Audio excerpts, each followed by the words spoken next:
Take a look behind the curtain with a real whistleblower and American patriot. Prepare to embrace the uncomfortable truth because this program has no time for comforting lies. Here is civil liberties enthusiast, Second Amendment defender, and recovering FBI agent Kyle Seraphin.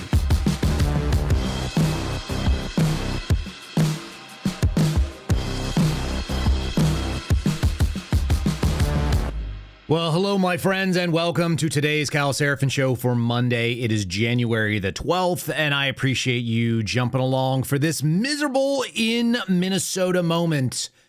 The leftist LARPers continue to light the fuse, and I'm not sure what the hell they think they're lighting the fuse on. The situation on the ground is very different than what it was in 2020, but it does seem like the same tactics are being employed. It'd be really nice if people could come to a central ground where we agree on law enforcement can't be run over by your vehicle, but also nobody needs to celebrate the death of a lesbian lady who made a terrible choice, did something very stupid in the moment. Instead, what we're going to see is amplification and acceleration on both sides. And that's what I keep seeing. My social media feeds are full of a lot of people virtue signaling how strongly they feel about something when they have almost no facts to be able to back up what they're saying. So we're going to try to cut through some of that today. Again, I will try to arm you with some information about the deadly force policy. I'm going to try to help you understand that it really doesn't matter what the hell you think. Actually, your thoughts are completely irrelevant, and calling people a Nazi or making sort of bold claims is completely irrelevant when it comes to what's going to actually take place and roll out. So we'll give you some prognostications here based on the available evidence, what people can expect. And then it's going to be really interesting to see how the people that have been set up for a, sort of this mass justice movement, how are they going to respond to reality? I will also tell you that if you do not think that this was a cold-blooded, premeditated murder, then you're going to be accused of something that they keep calling government bootlicking. And what's wild is we can look at the reality of things, including the situation for Craig, I think his name was Craig Robinson, in Provo, Utah, which was under the Biden administration. It was an old man that walked down to his mailbox every day and used a cane, and he posted some dumb threats to Biden, showed pictures of himself with a rifle and some other nonsense like that, had the FBI come through his door at 06 a.m., and he was killed by the FBI SWAT team serving a warrant for his arrest for threats to the president. And we can believe two things at once if we're logical, sensible, reasonable people. We can agree that it was a judicious use of force, that it was justifiable under the deadly force policy for the federal agents that went in there because the man was armed. He posed an imminent danger of death or serious physical injury to the agents or to the other agents behind them. And so they fired on the man and they were justified. We can also say that the tactics were not ideal, that this is not the way that you go and you have the best service to the community or the citizens that you are theoretically serving.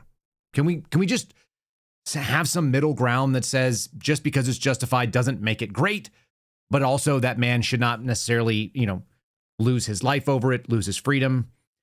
We're going to play this middle ground here. And it's really the sensible middle ground. I think it's the place where if you go and you talk to regular people, the bacon cheeseburger nationalist crowd, the average person that you'd invite to your backyard barbecue, that would sit there and say, yeah, I can say that human life lost is tragic and sad. And I can also say that cops should be able to do their job without being running over.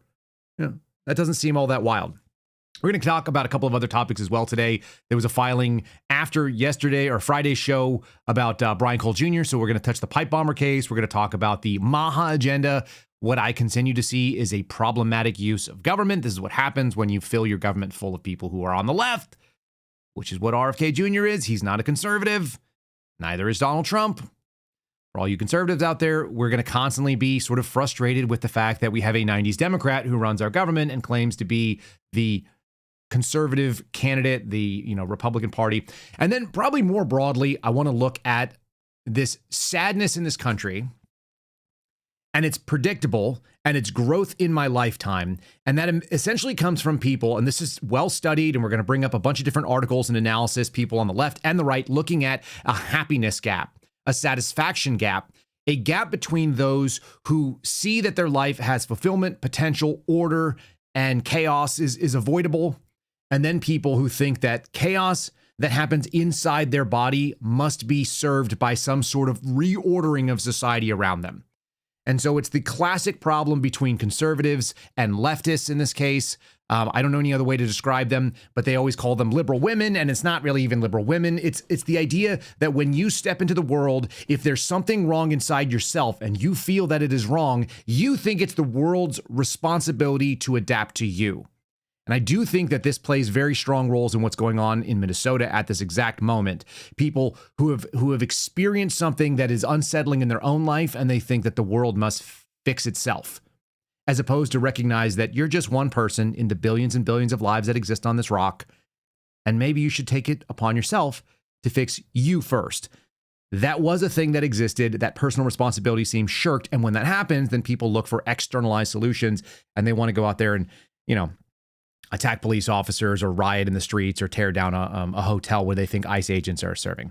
And I don't think our politicians are doing us any service in the way that they are handling this chaos and crisis, because that continues to go on. Little thing about Jerome Powell as well. I think it's relevant. I think it's kind of boring, other than it just says the deep state that everybody thought was going to be finding consequences under the Trump administration 2.0. They're not. We're going after Jerome Powell and John Bolton's mustache. So that's what we see. All right. That's kind of where today's program is going to go and lead. And I know that's a lengthy roll up, but it was kind of a big weekend full of a lot of chaotic stuff. Maybe you want a little bit of silence in the chaos. How about that for a segue? slnt.com/KYLE. That's silent.com/Kyle. Folks, your phone is a tracking device. Government agencies, big tech, corporate data brokers, cyber criminals. Everybody wants a piece of your digital footprint, then they don't have to ask. They can literally just take it. Sometimes they can buy it. Sometimes they can just snag it. That's why Silent exists. They make a Faraday gear that blocks all signals: cellular, Wi-Fi, Bluetooth, GPS, RFID, NFC, near field communication. If you want to get your phone off the grid, if you want no tracking, no remote access, no breadcrumbs, if you want just a moment of peace and quiet and silence, then check them out. It's the same technology used by special operations teams. It was used by me and some of the guys that I worked with in the counterintelligence sphere, in the FBI. It's something we would recommend to our sources to be able to keep our phones and our comms safe. And I used it for maybe the more unconventional thing. These days, I assume I'm being tracked. There's really not a lot I can do about it. But what I do is I put my phone in a silent Faraday bag, and then I go for a walk somewhere, oftentimes with my children. This weekend, we drove out to a bird sanctuary that's either a state park or a federal park, and we just took a walk, and I put my phone in there, and before I left the house, I know how to get there, so no GPS required, and I was off-grid the entire time. If I wanted to take some pictures, I brought a real camera with me. I actually used like a GoPro style thing. That's it. We did a couple of miles out there walking around on the hill. We walked through a stream and a creek. We went and looked for fossils. We did all the things that you might want to do. And guess what? No phone calls, no text messages, no interruptions, just me, my family, and almost nobody else out there, because it was not like the nicest of days.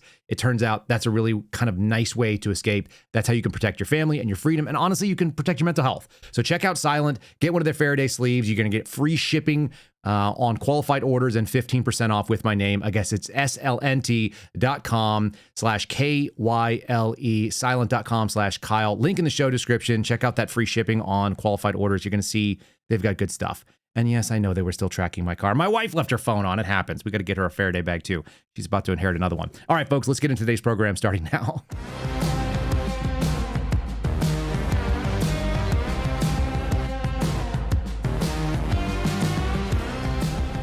I'll tell you what, our morning chat, for all the lovely people that are out there, you guys are some doomsayers in there. Yes, I see some of your comments out there. You're like, aha, you were on the grid. You know, that's the way of the world.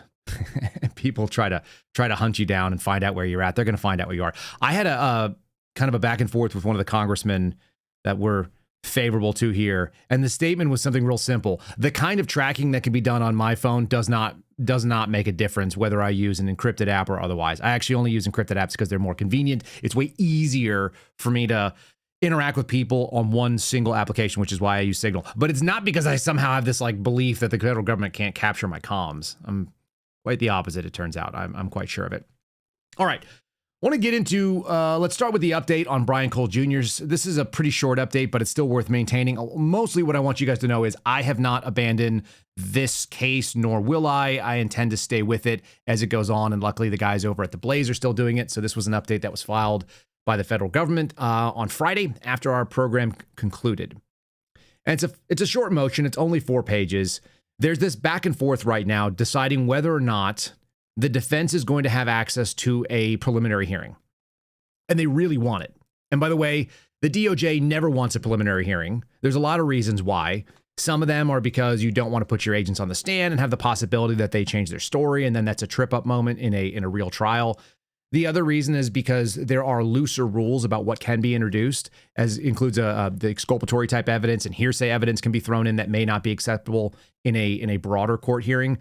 So there's a lot of danger for the government's case. The weird thing is, and this is an ongoing problem I have, the government shouldn't care about going through the process as it's defined. Its goal is not to win the case. Its goal is to be able to present evidence and have due process be done. But like a lot of you saw in the January 6th case, and that may have been the watershed moment for conservatives who were otherwise, just generally speaking, not involved in the criminal justice system in this country, especially when we start talking about the federal criminal justice system. Most of you won't ever find yourself on the wrong side of an FBI search warrant. January 6th changed that for a lot of regular people who otherwise would not have been targeted. If you're not a meth dealer, if you're not out there defrauding the healthcare system or doing some sort of general scumbaggery, if you're not a person who found yourself regularly and frequently on the wrong side of the law, the odds of you having to experience the system are pretty low. It's a pretty narrow subset of people. There's kind of like what we would call frequent flyers in the emergency medicine world. There's people that spend a lot more time in the criminal justice system than not, and repeat offenders are pretty standard. But it is worth knowing that as people started seeing some of the shenanigans that took place for the January 6 cases, I would think, that regular people would be a little bit more sympathetic to the story of Brian Cole Jr. There's a couple of reasons why. Number one, it's happening in the DC circuit. Number two, the people who are prosecuting his case also prosecuted cases against January 6ers. If you guys saw, I did an appearance last week with Alex Jones, and we had Enrique Tarrio come on after the fact, and I prepped Alex with a question about Jocelyn Ballantyne, who continues to be the representative handling this case, even if her name is not on everything there. You've got a government that is trying to win a case for the sake of their own, egos? There's no real justice being served. This guy's not a danger to the public, at least not as demonstrated. And yet you still see tie goes to the government in some of these districts. There's 3 places that you don't want to see yourself indicted in because you are not going to get the fairest of trials. It certainly is not going to be fair where it leans towards the supposition that you are in fact innocent and presumed innocent until proven guilty. And the proof has to happen during a trial. It doesn't happen during an indictment. It doesn't happen during all these upcoming motions. There should be at least the lean towards the person who is being accused is allowed to face their accuser and have the presumption of innocence so that we have a fair process. And there's long-standing tradition on this going back for well over 100 years that this, it's not built into the Constitution, a presumption of innocence, but the case law has decided that in order to have fair process, we have to believe that. People should have a lot more sympathy for the story here, and both sides of the coin should. I expect people on the political right to not just cheer on a Dan Bongino, Kash Patel, Trump administration. These are our guys. Jeanine Pirro, I saw her on Fox, so therefore everything they file is great. No, you should be a skeptic because they are now representing the ultimate power and authority to take away freedom and your time on this planet. So why are we not a little bit more cautious? That seems like a no-brainer for us to basically look at this thing and say, you guys didn't really bring it all that strongly. You don't want to be indicted in the District of Columbia, which is dumb in and of itself. Even the name of it is kind of dumb. You don't want to be indicted in the Eastern District of Virginia. It's also closest to Washington, D.C. And then lastly, the Southern District of New York, also very soft and friendly, which is why they bring all the counterterrorism and overseas things. That's why you're going to see Maduro face justice, quote unquote, justice there. This is an argument on the screen right now that says that the defense's position is moot because they went out and got a superseding indictment. Never mind the fact that there are problems throughout in the indictment, to include the fact that they indicted a charge that had a statute of limitations run out on it. And it hasn't been decided yet whether or not they could even avoid having the preliminary hearing after what they did. The judge went out there and made a preliminary decision, which I think is problematic. It's going to be appealed. And at the end of the day, why is our government trying to subvert its own system? My issue is that we should be not supportive of government as a default position. And that may be very confusing for people when you look at what went on in Minnesota, because they're definitely at odds in the simpleton's mind. It's like, wait a minute, you believe the government did this thing properly, but you don't believe the government did that thing properly. That's correct. It turns out that every single situation can be independently analyzed for whether or not it makes sense. If they had charged this woman, Renee Good, who was shot in Minnesota, if she had gone in front of a jury of her peers or she'd been indicted for federal obstruction, then there would be a presumption of innocence and she could present all, that needed to be done. And I would say, yeah, unless she's shown that she's a danger to the public as a general rule, then she probably should be let out. And we probably should sit there and say, okay, well, what is the case? Is there video evidence? Are there government agents that are going to come testify? They're going to be able to show that she was presenting an obstruction to the work they were doing. Did she show up more than once, et cetera, et cetera? But I also can say that the presumption of innocence should take place for the person who did the shooting. And more importantly, when that person clearly operated, and every single video piece of evidence we see shows that that person operated within policy, all I see are the nitpicks, the same people that are 100% behind the government doing all the things they did for the last couple of years. They look out there and they go, we're going to now ignore words like solely, S-O-L-E-L-Y, solely. I'm going to have you focus in on that because it's going to be part of our discussion of what's going on in Minnesota. And there's plenty of people that want to have attention and energy and an opportunity to gain audience through outrage. I'm not going to be one of those people. I'm not going to be one of those people. I just don't do it. It's not interesting to me to say wildly outrageous things. I like to say things that are sarcastic. I'm more than happy to say things that are a little bit offensive in so much as they convey things that I think are accurate and truthful. But there's a huge number of people that are punching this really wild story that what is going on is diametrically opposed to the facts. And so therefore we're going to start calling people Nazis and we're going to do all this it's so disingenuous. I don't like that people have factionalized and decided that the truth is not somewhere between the two factions. People have decided in 2026 that the truth is actually either hard this way or hard that way, and they can't find that the middle ground is probably a little bit in between. You can do bad tactics. You can make a poor decision to step in front of a car that is moving. By the way, the car was moving backwards when he stepped in front of it, so that's not really the same thing.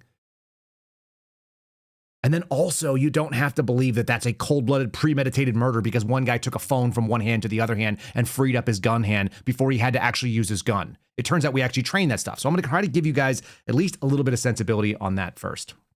In any case, the government is aggressively pursuing, pushing, and hoping to get this story suppressed. And it is a bad case to begin with, and it's going to continue to be a bad case. And so this 4-page motion, in summary, was a bunch of litigious arguments saying that the defendant asking to be let out and requesting a preliminary hearing, it's all moot simply because we got the indictment, and they completely have to ignore the fact that the indictment is full of holes, including 50% of it is probably no good. I don't think it's any good, because they indicted after the statute of limitations expired. Yet another thing about time is of the essence, why many of us want to see the Trump administration Justice Department actually go after some of the bad guys. There'll be more on that as we go on. I'm going to have a whole sort of end of session, blocked by Bongino, the sort of shenanigan and theft and I would say fraud that was perpetrated by the Fight with Cash Foundation, which is seriously troubling for a lot of us. Anyway, let's carry on and let's move on to just another story here because I want to be consistent with my thoughts and my process. And one of the things that is consistently problematic to me is the government getting involved in things it doesn't need to get involved in. I just don't get it. Again, I don't have to cheer on any administration, and I cheer on certain things that they do when it's appropriate. This is not my favorite. It's funny. I can get behind the government guidelines being updated, including red meat and full fat foods. By the way, if you're just listening, you're not seeing that I put on the screen an ABC News headline, RFK Jr.'s new dietary guidelines emphasize red meat, full fat dairy. How healthy are they? Now we're going to have some experts go out there and ask some questions and try to make sure we defend the previous sort of food pyramids and so on. I mean, number one, thank God that they're finally looking into this stuff, I guess. If you think the federal government is the one that should tell you where and what you should be putting in your body, I'm going to suggest to you that you've got a real serious problem. You trust the federal government to tell you? The federal government that represents zero authority over what you eat? It's very weird. It's also crazy that in my lifetime, in the 80s, when they were pushing the food pyramid that many of us have seen that starts with like grains, right? And it's all designed to fatten up and create unhealthy people. It's the same thing you would do to fatten up cows and other cattle for market. There are people that out there that still believe that. Like my own mother, God bless her, love you, Mom. But I don't know why you buy fat-free yogurt. That's where the flavor is. That's where the value is. So this is an interesting sort of pushback. What it tells me is not that finally RFK Jr. has corrected the problem. It tells me why in the actual hell is the federal government involved in anything? Dietary guidelines. And so this story is actually kind of fun because as I read through it, I was like, oh, well, we're going to protect the narrative. We're going to protect the advertisers, I have to imagine, of processed foods and junk. Wouldn't it be interesting if you just ate foods? Got a clip about RFK Jr. talking about it. Again, I can simultaneously say, yes, this is a correction. At the same time, I don't know why the hell the federal government's involved in it. The dietary guidelines for Americans, which are updated every 5 years and recommended that Americans limit highly processed foods and refined carbohydrates. That should be a no-brainer. Those are food-like products and not actual food. I say that as someone who lived on Pop-Tarts and essentially and yogurts while I was in the military for a while because I couldn't eat another day of turkey a la king. Long story. If you guys were in the military and enlisted, you know that they reserve the same protein over and over again all week, especially in the training chow halls that I was dealing with. So nutrition experts and diet experts question some of the other recommendations, including consuming red meat and full-fat dairy, which is a reversal of past nutritional guidance. The best part is they lead with people have questions, and these people are of dubious distinction. They're professional dietitians. Having gone back to college as a grown-up and as a paramedic, I watched professional dietitians in, dietitian type classes, intro to health, nutrition, and so on at the collegiate level at Texas State University. And they were exactly what you thought they looked like. They were these women with the little round glasses, and they looked very bookish, and you could tell how they voted just by the way that they talked. And they were really gentle and kind of, not that cerebral or academic. And they had a master's degree in, I don't know, whatever it was, nutrition. And they would have like a baseline understanding of how the human body worked, but apparently no actual understanding from the ground level. I remember sitting and listening to this professor who, again, master's degree, so not a full professor. She was teaching about where digestion begins and said straight up in the middle of a lecture, digestion does not happen in the mouth. Now, some of you have a background as a nurse or as an EMT or as a paramedic or as a physician. Maybe you worked in a hospital long enough just to watch people, and you know that, of course, some digestion happens in the mouth. And so does some absorption of nutrients. In fact, you can get all kinds of things buccally, like through the cheek, through the gums, and so on, because there's blood vessels there and they're permeable. It's one of the ways that we bring back people that are in diabetic comas. We put in a little bit of glucose, just a syrup, essentially. We squeeze it out of a tube. Usually it's 100 grams of sugar, and you put that into a gum, and so they don't gag on it or choke on it, but of course they can actually absorb it, and you can bring back all of the core functions. You can bring back the autonomic nervous system. You can help people breathe, et cetera, et cetera. You can help them regulate their heartbeat if they've blacked out. And this lady, I said it to her. I was like, well, buccal absorption is obviously a thing. And she was confused. She was like, well, that's not true. And then it took somebody who I think had a room temperature IQ. She was really, really cute. She was like one of these little cute sorority girls that was borderline retarded and had no business being in a university system. And she was like, I'm a diabetic. And when we sometimes go to sleep because of sugars, then they can sometimes put sugars into our mouth and then we don't go to sleep anymore. And the dietitian lady was like, oh, well, that makes sense. I accept this retarded child here. I will allow this woman to educate me, this young, 20-year-old something, 19-year-old little girl. I have zero faith or trust in what dietitians have to say, ever, because they have all kinds of dumb ideas. And that actually includes people inside the medical facility. How many of you have given statin drugs or recommended statin drugs simply by looking at somebody's chart and being like, oh my God, your HDLs and your LDLs, never look at the person, never look at the physique, never look at the activity level of that person, and then start saying I think we should change your diet, which I've read multiple studies over the last decade that say it has something less than 5% to be able to even manipulate what's going on in your blood chemistry. But sure enough, here you go. Some of these dietitians, again, your mileage may vary, said that red meat and full-fat dairy can be part of a healthy diet, but they also can be high in sodium and saturated fats, so they raise the risk of cardiovascular disease. But do they? They actually get to the bottom of it where they're like, we don't actually have any sort of reason to believe that. We just say it. The fact sheet in these guidelines, the administration said it was recommending that Americans prioritize eating protein-rich food with every meal, including red meat, poultry, seafood, and eggs. Many of you are already doing that, and you are reaping the benefits of having a high-protein diet because it's good for you. Also, this is in stark contrast to the guidelines which encourage Americans to limit the amount of meat being consumed. And this is where we end up in this weird scenario where there's clearly a political agenda behind it, and the anti-meat people have some sort of agenda behind it. Well, can we accept that politics have nowhere and really should not have any bearing on what your diet is? There are some people that shouldn't eat red meat for various reasons, whatever that may be. I don't know who you are. You're not in my tribe. And then there's some that should, clearly. There are people who live on it exclusively and have watched them lose a bunch of weight, and they've had all kinds of beneficial things happen for health. Tracy Beans is one of those people. My buddy Steven Stampolia, who's an attorney, dropped like 80 pounds. He's half the man that he used to be, but he looks awesome. His energy levels through the roof. His cerebral capabilities are definitely there. So, like, I don't know. You can stop a lot of the problems with diet. Meanwhile, they kind of want you to not be on that diet. Nutrition experts contend that meat is high in protein, contains several nutrients like iron and zinc and potassium and vitamin B6 and vitamin B12. But some experts add that red meat is also high in saturated fats, and fats equals bad if you live through the 80s, and some of you still think that way, and I wish you didn't. Very weird. So they move on, and they go out there and they talk about quote-unquote bad cholesterol. Anytime somebody uses the term bad cholesterol, I immediately discount everything they have to say. Because it's the way that your body is built. There's no bad anything. Everything out of balance can be bad for you. It's just really silly to see. So anyway, the American Heart Association weighing in, also a political organization. So long and short of it is, you've got this sort of like back and forth. They quote a New York City-based dietitian named Maya Feller. Immediately don't care what she has to say.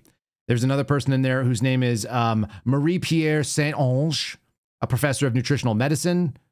I don't care what she has to say either. Also in New York, by the way. Then it moves on. And at the end of the day, they get down to this one little piece here.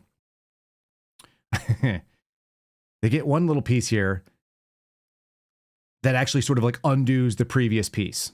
And this is from Dr. Marty Makary. This is part of the Trump administration. He's the commissioner for food and drugs. He says, in this new guidance, we're telling young people, kids, schools, you don't need to tiptoe around fat and dairy. And you don't need to push low-fat milk onto kids. Fact check true. This has always been a scam. It's been a scam to process things at a much higher level. Dairy contains many nutrients: calcium, magnesium, potassium, protein, vitamin A and D, according to the United States Department of Agriculture. These nutrients build healthy bones and teeth, support your immune system. We don't want that. We want you sick. It's really funny. And then they go back to the dietitian who says, the guidance to consume full-fat dairy, such as whole milk, is not generally what she and others in her field recommend. That should pretty much tell you whether or not you should be listening to dietitians in general and nutritionists who are dim bulbs oftentimes. And maybe they've got a great idea. How many of them are actually super healthy? Or they just are like young enough that they haven't actually experienced the consequences of their bad decisions. I would say that whole milk recommendations is not ideal for the whole population. We generally consume whole milk for people between the ages of 1 and 3, and then we switch to reduce fat. Pass. Pass on all of your thoughts after that. In any case, I'm going to put this article. Don't read the beginning of the article, which is where I kind of highlighted some of the bad ideas. Go to the bottom. You'll see that they actually move past. This is my favorite. This is they actually go to someone who's he's a professor of medicine in the Division of Endocrinology, Metabolism, and Lipid Research at Washington University School of Medicine. That's in St. Louis. I think that's a Catholic school, if memory serves. The move to allow or recommend full-fat dairy marks a clear break from older guidance that was based on assumptions about saturated fats more than direct evidence. That's always what I learned too. There were all these assumptions. They all came out from the 50s and 60s, where they noticed that the diets of the men that were having problems, that were going into like heart disease, failure, and all this other kind of stuff, and why we know what we know. The craziest piece of it is all of that came from this sort of corollary, this is what their diets were, and therefore it must be this cause. But there was no causation necessarily linked in there. And anybody who's worked in emergency medicine knows that if you keep track of the studies, that's kind of where you end up. You end up realizing that this causation versus correlation problem is all over the place in medicine.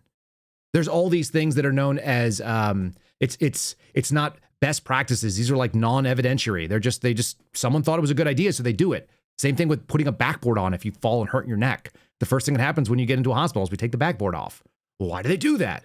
Well, because it probably doesn't actually help you, and it's really uncomfortable. It makes people do weird things like stiffen up their body. So we're slowly undoing the damage that's been done by a lot of like well-meaning but otherwise bad medicine and bad research over the years. And having those people, what they didn't take into account is that the type of work that men did from, let's say, the turn of the 20th century on into the 1950s, 60s, and 70s, and the way that we do work today. I mean, look, I'm sitting down. I remember my father, who's a hardworking guy, calluses on his hands. He's still in his 70s out there doing wild stuff in the desert, like putting down putting greens and, delivering, moving rocks around and raking and cutting things with a chainsaw. And I remember him telling me when I was a kid, there's no such thing as a job you can do while sitting down. It's not actually work. I still kind of believe that, which is why when I got interviewed by James O'Keefe's attorneys, they go, do you have a real job? I go, no, I sit down. It's not a real job. The last time I had a real job, I was, doing field work for the FBI. That was a real job, on my feet, following people, doing stuff. In any case, it's worth knowing that the version of work has changed, and nobody seemed to take care of the environmental change. They simply went and said, well, what are you putting into your body? That must be what's going on. The sedentary lifestyle is a big chunk. And of course, the processing. You can't even get, did you know that, my wife was telling me this, did you know that 50, what do they call it? Half and half, like cream, it's supposed to be 50% milk, 50% cream. It's not even 50-50 anymore. It's not actually even half and half. It drives me nuts. I found out it was like 80-20. Why? They take the fat out. They don't want to give you the good stuff, which cream costs you more and more every single day. So long and short, we're looking at some of these things. I think they're relevant in so much as the business of government should be to dismantle, to have less. I'd like to see people doing that work. I don't see it. What I see is they're getting involved in stuff and then they're cheering like minor victories, like, well, that's what he promised. How about, why don't we pull the federal government out of all that stuff? That's the conservative position. All right, maybe you guys are self-reliant. Maybe you're interested in taking care of yourselves. Maybe you think that the government will not save you. That's been my experience in general. And specifically when I was working for the Bureau, they don't generally save you. So you may want to do some things to make sure that you are insulated against, I don't know, anything bad coming. It's the winter. It could get cold. Apparently not here in Texas. We get cold for 15 seconds, then it goes back to being warm. But as we are in winter, brutal colds, huge snowstorms, power outages, and then like weird flash freezes, which can happen here. If the power goes out, then what are you going to do? How do you keep your family warm? How do you make sure you can eat? What happens if you got to wait a couple days? It can be life-threatening, especially for those of you that are miserable up in Minnesota right now. Probably not the case in Texas unless we get one of those weird Ted Cruz goes to Cancun freezes. Americans have opportunities to prepare instead of repair. One of the things you can do is get the Vesta off-grid heater from My Patriot Supply. Doesn't use electricity, doesn't use propane. It's something you can cook and use inside. It's called canned heat. It's an indoor safe fuel. And if you stash one of these things in your closet, then you've got the opportunity to keep warm. Put it in a small room, keep that room warm, good to go. It can also cook your food, which you might have to do if you guys don't prepare. Best part is right now you can get the Vesta and a bunch of more preparedness gear as a free gift with the Winter Survival Kit coming from My Patriot Supply. The website is on the screen, mypatriotsupply.com/KYLE. We have an entire cabinet full of canned heat right now to back us up on this stuff. It is mypatriotsupply.com/Kyle. That's the website. Check them out today. mypatriotsupply.com/KYLE. Always linked in the show description, easy. And if you're watching on TV, because some of you guys apparently watch on a bigger screen, you can literally just scan with your phone to that QR code if you want to check it out, see what they have. Of course, there's food involved as well. All right. Let's do this crazy thing. This is like, I feel like distraction theater 101. This is the laser pointer. When things are getting sketchy and we're not winning the narrative, then we have to go and act like we are. So here you have it. The Justice Department serving subpoenas to the Fed over building renovations. Really? That's where it comes down to. It's going to be you didn't do a great job building the building that you were required to build. The Federal Reserve received grand jury subpoenas from the Justice Department Friday stemming from a criminal investigation into the chair, Jerome Powell. At all costs, you have to go after the guy. These seem kind of politically motivated, don't they? Isn't that what we kind of wanted to see less of? Just me, maybe specifically, but I don't love when it's really transparent. It's like, oh, you have a disagreement with this guy, and then you're going to use the Justice Department. I actually hate that. He said that the testimony is a part of a multi-year project to renovate the historic Federal Reserve office building. I actually have a video of him talking about it. So he released a statement. Thank God we have these people that all have these television studios they can run up and release statements back and forth. So here's the chairman of the Federal Reserve answering subpoenas, which appear motivated by frustration with the Trump administration with him not changing interest rates. I'm sure they're not related. Good evening. On Friday, the Department of Justice served the Federal Reserve with grand jury subpoenas, threatening a criminal indictment related to my testimony before the Senate Banking Committee last June. That testimony concerned in part a multi-year project to renovate historic Federal Reserve office buildings. I have deep respect for the rule of law and for accountability in our democracy. No one, certainly not the chair of the Federal Reserve, is above the law. But this unprecedented action should be seen in the broader context of the administration's threats and ongoing pressure. This new threat is not about my testimony last June or about the renovation of the Federal Reserve buildings. It is not about Congress's oversight role. The Fed, through testimony and other public disclosures, made every effort to keep Congress informed about the renovation project. Those are pretexts. The threat of criminal charges is a consequence of the Federal Reserve setting interest rates based on our best assessment of what will serve the public, rather than following the preferences of the president. This is about whether the Fed will be able to continue to set interest rates based on evidence and economic conditions, or whether instead monetary policy will be directed by political pressure or intimidation. Well, I could tell from the way that you said our democracy that, in fact, you do have a political lean that I don't much care for. So you know what would solve this problem, people? This would be such an easy thing and it could be done. We'd actually have to do like a lot of revamping, but wouldn't it be nice if we just didn't have a Fed? I want to roll back. I continue. When I hear make America great again, what I hear is make America constitutional again. And that means maybe make the American Constitution great again. That would have been actually the right way to go. There's a couple of amendments that really seem problematic, and the 16th and the 17th are fundamental among them. And it just turns out that they coincided with the advent of the Federal Reserve. Not a big fan, but I also can recognize that he's probably not wrong, that these are in fact political whims, and this is in fact a Trump administration that's targeting someone because he didn't do what he wanted with interest rates. And I don't love that either. Again, I can kind of look and go like, yep, there's merit to that position that he just said, and also I don't even think you should exist. So you know what? We could solve both of them by not having you. Then you won't get in. Then you won't have indictments. Then you won't have investigations into your wrongdoing or the upgrading of your building. Like, yeah, we can solve both of those at once. Let's do that. Let's shake hands in the middle. Let's do the Predator, right? Where you've got the Carl Winters and the Arnold Schwarzenegger hand grab. It's like people who want to get rid of the Fed. People who think the Trump administration is overreaching and going after the Fed. Eliminate the entire thing. That's how you do it. Whatever. We're not going to see any of this stuff. So at the end of the day, I'm watching people sort of crash out is the word that the kids are using, but they're getting strongly and emotionally involved in news stories. They're getting very riled up and upset about things when the solution is not treat the symptom. This is maybe my bigger problem and what I think is going on in Minnesota right now. We're seeing over and over again this desire to just handle symptoms. RFK Jr., same story, actually, by the way. I've got a clip of him. I didn't play it, but I'll play it right now. This is treating the symptom. Well, the actual disease is a lack of personal responsibility.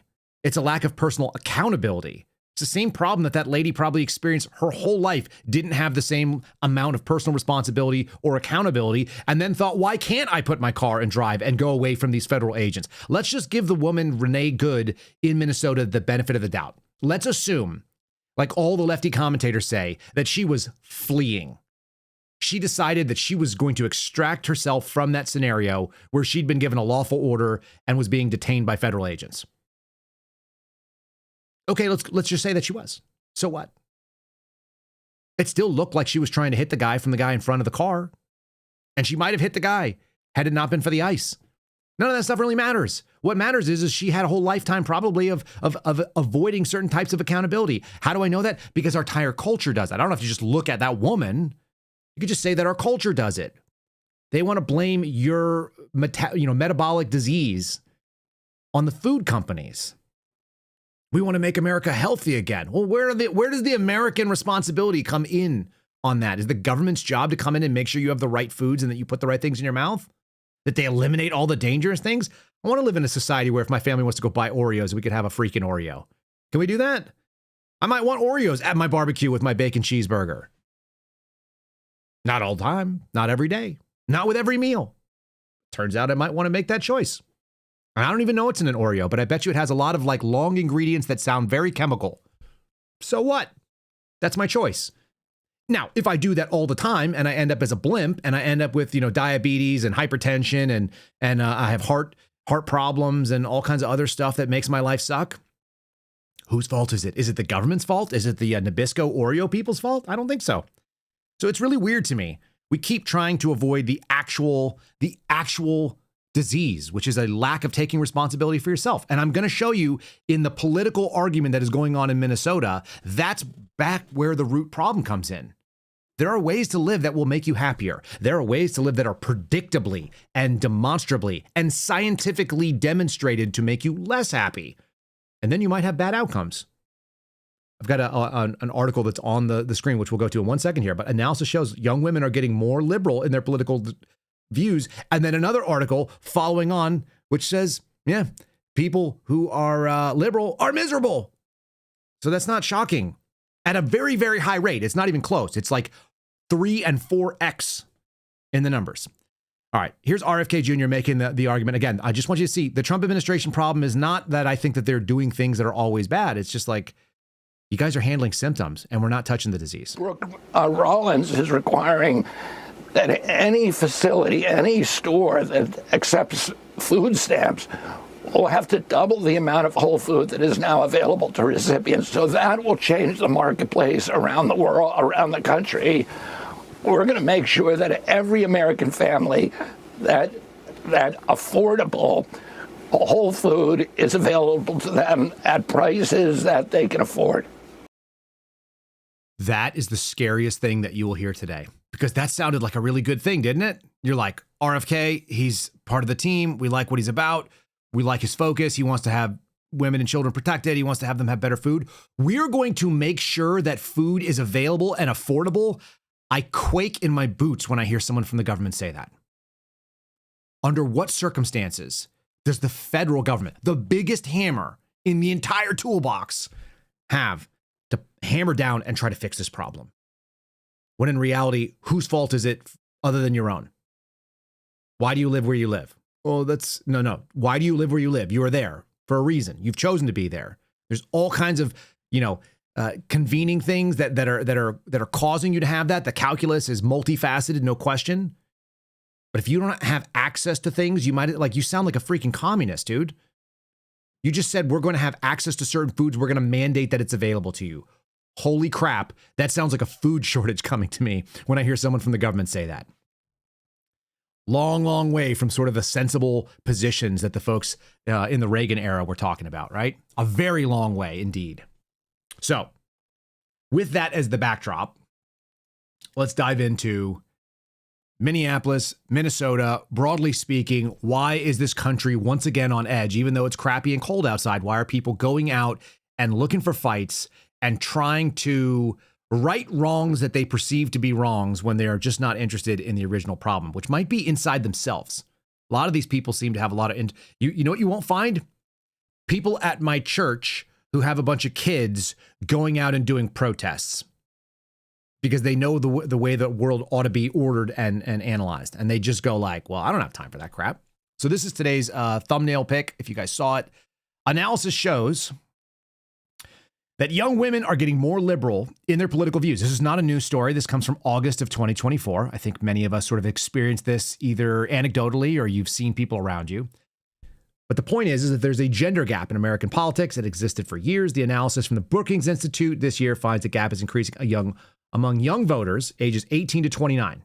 So for those of you that sort of think all the future of America is doomed, I don't think that's the case.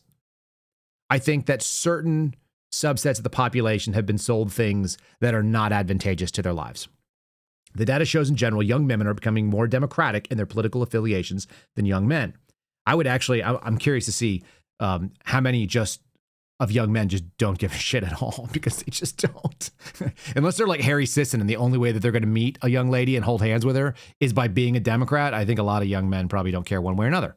They want to do like young men things, like ride dirt bikes and smash shopping carts into each other while they're at Home Depot or whatever.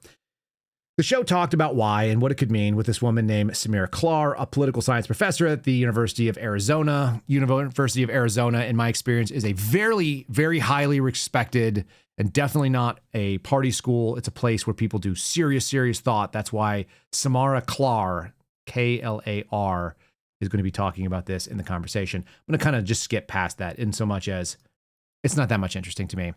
It's more interesting that we can say that this is not a new phenomenon. This is another one from about the same time, May of 2024. Julie Bindel writes, American progressives better learn what a feminist is. Well, that seems interesting too, because now we're getting further up the stream, right? If women are becoming more progressive, they're becoming more liberal. The question is are they even doing the thing that makes any sense? Do they even know what it is that they're signing on for? And I think a lot of them do not. What they're signing on for, it turns out, is relatively unhappy.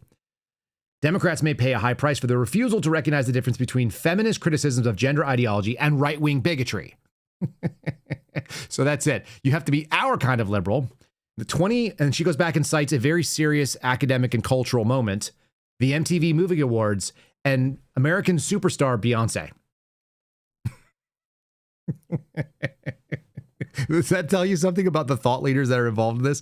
It's actually kind of scary how these things play out. This woman is talking about how there's a difference between being a feminist and how, what an actual progressive should be. The danger is that progressives actually don't really care about achieving anything good for anybody out there.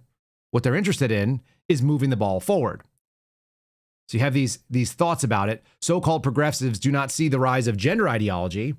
And yet, at the same time, what you're seeing is that the left is actually working against sort of those feminist instincts. Why are women in conflict? Because they've basically been told that they're the problem, that they have to accept men in their own spaces. And I'll show you one of the great stories that I accidentally found when I was looking for just pictures of liberal women. I thought it would be really easy to find. I went, okay, well, let's find some pictures of liberal women. This was one of the highest results that came back up.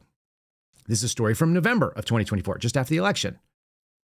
Now, those of you who are watching are going like, what in the actual hell are you showing us here, Kyle? A liberal arts student overcomes health challenges and aims to impact healthcare. Less than a year after open heart surgery, Gwen Morris, who I assume's name is Jean Morris or Eugene Morris, sets her sights on expanding healthcare access through a career in public policy. Remember, if there's a bunch of stuff that's going wrong inside yourself, the best thing to do would try to get society to adapt to you. And that is a truly narcissistic and a sort of a leftist thing. That is obviously a young man that you guys are seeing on the screen. He's got male pattern forehead widow's peak, same as me. He's grown his hair out long and wispy, and he's wearing lipstick. But he's a dude, clearly a dude, based on the shoulder, his traps, the way that he's built up. I mean, he's not like a strong dude, but clearly a dude.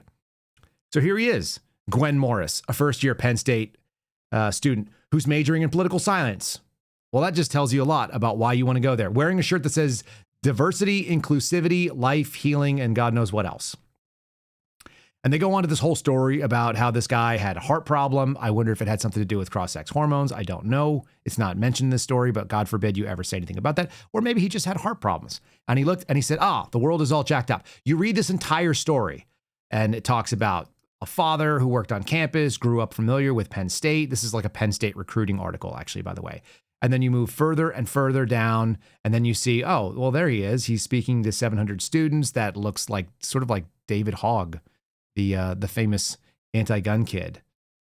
Kind of funny. Had some heart surgery. That's tough. And then when you get down to the final and the end, here he was as a high school student. I think he was a valedictorian.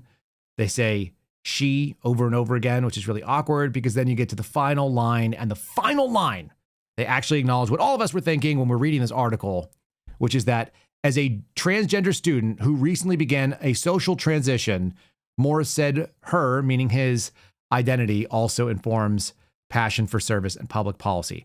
What you're telling me is that you saw that there was a problem inside yourself. And you thought, why does the world not adapt to me? And I see it over and over again. There's this just over and over. Regular people don't get it. When regular people have problems, you may want to look for outside blame, but if you want to actually correct the solution, you would look around and go like, oh no, it's probably a me thing. Somewhere I'm to blame for this. And for some reason they can't do it. And so That's a really unhappy thing, because here's the crazy thing. And I remember Jordan Peterson. This is the reason why Jordan Peterson caught on in 2020 at the same time when the similar sort of attitude, feelings, and unrest was happening in our American, society. The same kind of stuff that I'm seeing happening right now in Minnesota, which, by the way, it started in Minnesota. It was just in the summer of 2020. What was it about? It was about the world is messed up and I got to do something about it. I need to make the world right. And remember, Jordan Peterson, who's a man who was speaking mostly to young men who were like, oh, okay. He was like, the world is a big place. The economy is a big place. The culture is a big place and thing. And you don't have the ability to fix it. But what you can do is you can clean your room. And how are you going to fix the economy? How are you going to correct the bad ideas of society if you can't even clean your room and make your bed and make yourself presentable and put yourself together in such a way that when people look at you, they go, that's a serious person. They've got their shit together. What do they think? Instead, what you see are a bunch of young people that want to go out there and tell you how things should be, and they have no idea what came before them. And so that would really make you feel like a black pill. Forget Dan Bongino's definition of black pill. The people that are legitimately actually black pilled are people that have no hope. They're not just pessimistic, they're without hope because the thing they're trying to move is too big for them because they were never meant to move it. We don't have the ability to affect all of society. We can just affect ourselves, live an example. And it turns out if you live an example of happiness, then people ask you and they go, hey, what are you doing? Why is that working for you? You look great. You seem to be happy. What's your routine look like, right? Would you ever go to a dietitian that weighed 700 pounds that was preaching no. Would you ever go and ask somebody who was a mental health counselor who was clinically depressed? It turns out that's like a lot of them. If you guys know anybody in the mental health field, you know that it is basically, this is Kyle Seraphin doing a gross generalization, but having a wife that came out of that program who got a master's degree and spent time around counselors, almost every mental health counselor that I saw was deeply and inextricably tied to their own mental health problem. They were like, I want to be able to solve my problem and I want to help other people. Now, if you happen to do it and you find something successful, amazing, great. I think share that. What's that look like? But a lot of them are also not feeling great about life. Like they desperately run to their own therapist to be able to solve the problem. That's kind of funny. Nobody wants to see a fat firefighter. Nobody wants to see somebody who's a physician that also can't. When you meet a physician and they're like kind of lean and jacked, you're like, oh, well, you don't suck at life. What sort of advice do you have? You meet a physician that's like overweight and kind of doughy and porky and not living a very fit, happy existence. And you're like, kind of don't really care. I'm in better shape than you. Your advice is kind of not worthwhile. And I think that's what we're going to see. Why are liberals so pessimistic about politics? It's because they never look and say, what can I do to fix myself? They always say, how is the system failing me? And how can I correct the system to serve me better? Well, the answer would be, have less of the system. If they were being honest and accurate, this is the conservative position in general, I can only affect that's directly within my own sphere. So why don't I fix myself? I'll fix my own problems and don't screw with them. And then I can also take responsibility for my own failures. It's all on me. That takes the onus off anybody else. I don't have to be mad. But if you think that the system is going to come solve your problems, and it doesn't, you're always going to be pissed. I love this sign. This is a person that looks a lot like Rachel Dick Levine, right? Wearing one of the pink hats from the Trump march. And he or she, unclear to me whether it's a man or a woman, could be either in this case in 2026, looks absolutely miserable, holding a sign saying, I'm still pissed. Now, I would call that impotent rage. And that impotent rage is actually getting dangerous. And I'll tell you why. Here is some impotent rage from a truly angry guy. And none of it is something he can affect, except maybe lashing out. And they're doing these vague threats. Now, here's the scary thing for me. These people actually do move the needle for the mentally ill and the folks that don't have a normal sort of on-off switch. This is a dangerous place. Because while this guy is doing it for TikTok clicks, his TikTok handle is Johnny_Gen X.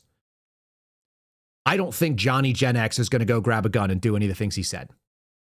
But there's some people that think that that's what the universe or God or whatever higher power that they seem to ascribe to is sending their way.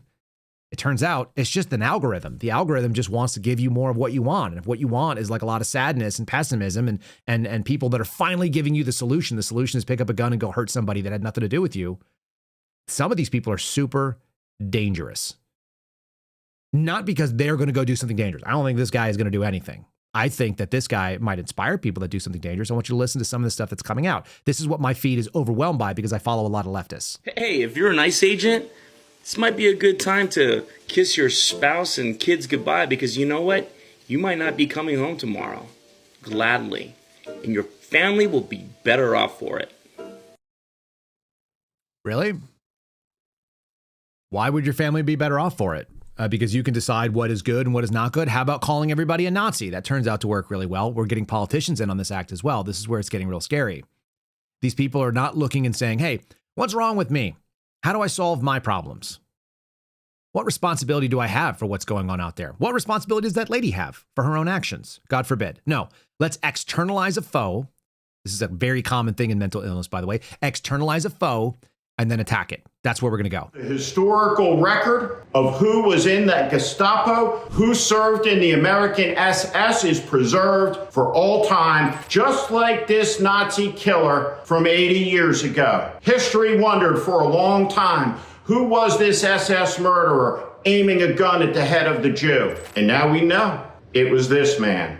Chaos in our streets is being brought not by the so-called radicals who believe in the rule of law, who believe in the Constitution, who believe in the Declaration of Independence, who believe in the words of the Gettysburg Address, who believe in the words of Lincoln's second inaugural. It is being brought by the American fascists. Oh, good. Right. So tying that, those two things together, that's never caused any problem. We don't have any worry about that, do we? How about the mayor of Somalia, aka Minneapolis? Is that guy de-escalating? Is he avoiding the language of Nazi talk, keeping it away? No. And the reason is because people, they want a solution. They know there's a problem. And rather than the problem being like, hey, maybe some of our problems in this country, your affordability issues, your access to healthcare, even all of you that want like weird gender stuff done, like if you want to voluntarily go do that stuff, I guess have at it if you're old enough. You can't access it because there's too many people that don't belong here and you're paying for them.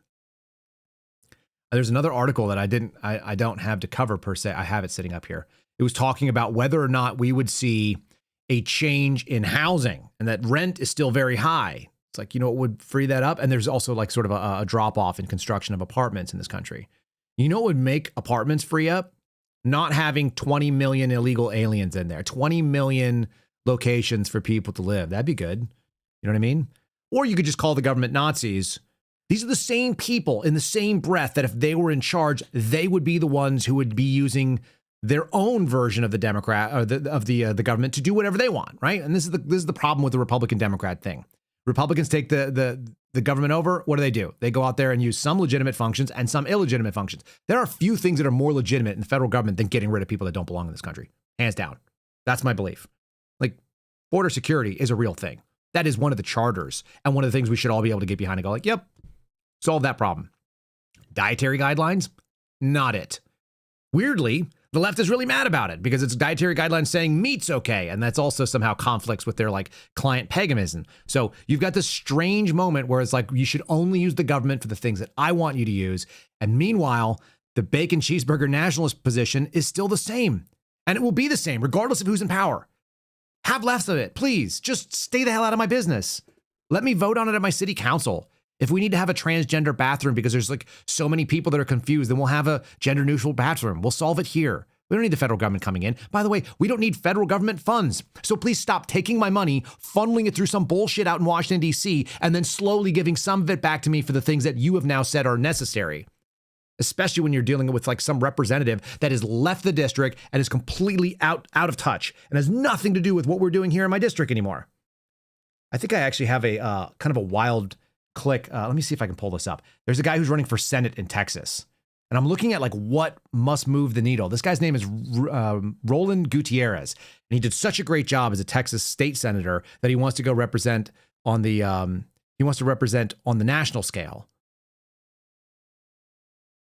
They're all taking the same playbook, which is just outrage theater. It's like, how many swear words can I say? We saw the Minneapolis mayor say, get the F out of here. Now you got this guy calling Trump an asshole. because of ideas that, like, yeah, he's probably not wrong, but he thinks it should be done the way that he wants it instead of just eliminated. Watch this. This fucking clown Donald Trump just put out on his Truth Social crap that we need to cap credit card interest rates at 10%. Good idea, asshole. All you got to do is get your GOP buddies to file a bill. They're in control. Do it. It's easy. But the reality is, you don't want the world to know that you, through your ICE goons, have conspired to roust people and murder people like you murdered Renee Good and so many other people that you've killed through your ICE goons. They're not cops. They're goons. They're thugs. Do you know, I know you're a crazy person and that you're unhinged, that you probably are dealing with mental illness. You just conflated somebody's position on credit card interest rates, which, by the way, the government has no business getting involved in. Why the hell would they? You want to make it worse? Have the government get involved.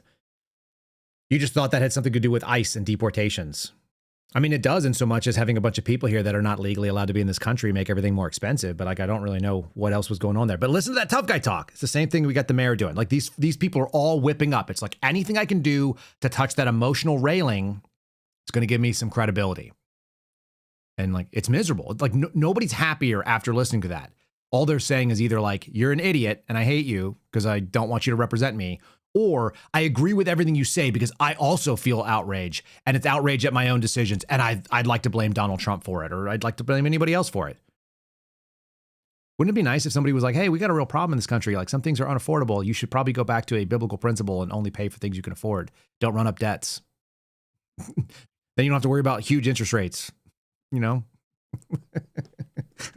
There's never any of that. There's never like an actual like nice solution. Anyway, here's the mayor. I'm dealing with this. We're going to move slowly into this, like the discussion that took place over this week, which was that the big deal, the big reveal is that the ICE agent moved his phone from one hand to the other, which means he meant to kill this lady. I've been trying to point out simple facts to people for the last couple days. It's actually really funny to me. The rhetoric we just heard, other things you have said. You've now got protesters in the street saying things like Nazis go home. How are you helping the situation calm down? What I appreciate about this situation right now is we in Minneapolis are all singing with one accord. Which is, one, we are going to stand up for our immigrant community. Two, we're going to keep people safe. And three, we're not going to take the bait. If you've watched how a lot of these protests have carried out, this is not some repeat of what we saw in 2020. What we see is the people saying, hey, hang on a second. ICE wants us to take the bait. They want us to screw up, do something wrong, and then ultimately see even greater military presence in our city. No. ICE just wants to do their job. I'm pretty sure of that. I'm pretty sure these people were excited about the campaign promises that were made, and they just want to make sure that they can deport people that don't belong here. Some of whom are really bad people, by the way. A buddy of mine who's involved in the FBI end of the ICE raids is saying that a lot of the people that they're targeting, because they get to choose who to prioritize or not, and if they can, they go after like child rapists and pedophiles and sex offenders and people who are involved in sex trafficking, coyotes and stuff like that, and people out of the gangs. Yeah, but what ICE really wants you to do is go ahead and hit some more of them with your cars. It's really funny that they're just doing this rage baiting. By the way, Donald Trump is not making this any better. For those of you who are wondering, wouldn't it be nice if we had somebody who actually knew what their lane was and what they did and what they didn't know? Donald Trump, who cannot seem to get the DOJ under control, who can't seem to put somebody in there. Pam Bondi ain't it. Kash Patel ain't it. They can't get anybody to actually go out there and run the real dangerous thing that we have, this weaponized federal government. And he still wants to go out in there and comment. Did nobody brief the man? Could you not brief the man on what the deadly force policy looks like and like how it works and like maybe why you shouldn't be out there quoting random things that have nothing to do? It has nothing to do with people being respectful or disrespectful to law enforcement. But meanwhile, he's being asked the question, and so he's not making this any better. I wish I'm getting to the point again where it was like the Trump administration 1.0. If he just shut his mouth and did the work, then nobody would have cared and they wouldn't have lost their minds like they did in 2020. But Trump doesn't have it. Law enforcement. Sir, do you believe that deadly force was necessary after watching all the footage a few days have passed? What's your assessment there? It was highly disrespectful of law enforcement. The woman and her friend were highly disrespectful of law enforcement. You saw that. They were harassing, they were following for days and for hours. And I think, frankly, they're professional agitators. But just disrespect. And I'd like to find out, and we are going to find out who's paying for it. But just disrespect. With their brand new signs and all the different things. But these are. it's always the wrong answer with this stuff. Just leave it alone. There's going to be an investigation. We're going to get to the bottom of it. We'll let you know when we find out. Thanks for your question. Everybody's interested. Prayers for her family, prayers for the officer involved. The end. Nope. We're making these things worse. We really are. And by the way, like, nobody is going to just go look. Here's your 2023 use of force policy, updated less than two years ago? Less than 3 years ago, I guess. Coming up on 3 years. Deadly force. I've read it to you guys before, but here's another copy of it. This is the last one I read you was from 2018.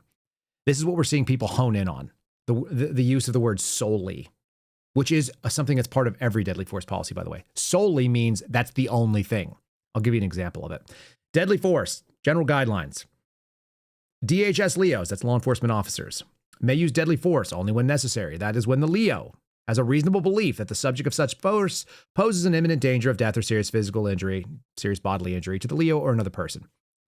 That's exactly what I've told you guys from every single use of force policy that we've ever done. When it comes to the federal system, it's almost always the same. That's the same deadly force policy, almost word for word. In the case of DOJ, they say law enforcement officers of the Department of Justice as opposed to DHS LEOs. But there you go. It's damn close. And then they always address the topic of fleeing subjects, because this is a question. What happens if someone's leaving? Well, it turns out if they're leaving in an unobstructed route and they are escaping from you, you cannot just fire your weapon into the tires of the vehicle, into the back of the vehicle to kill the person that's on the route. But that's what the word solely means. That means that you're on a blank road with nobody else there. There's no kids downrange. There's no officers downrange. There's no public downrange. There's nothing. You're on a dirt road in the middle of nowhere where somebody basically got the drop on you, got into their car, and as you run after them, they get into the vehicle, they decide to exit, and you pull your weapon, and solely to stop them from fleeing, you take shots at them. Solely doesn't exist in reality.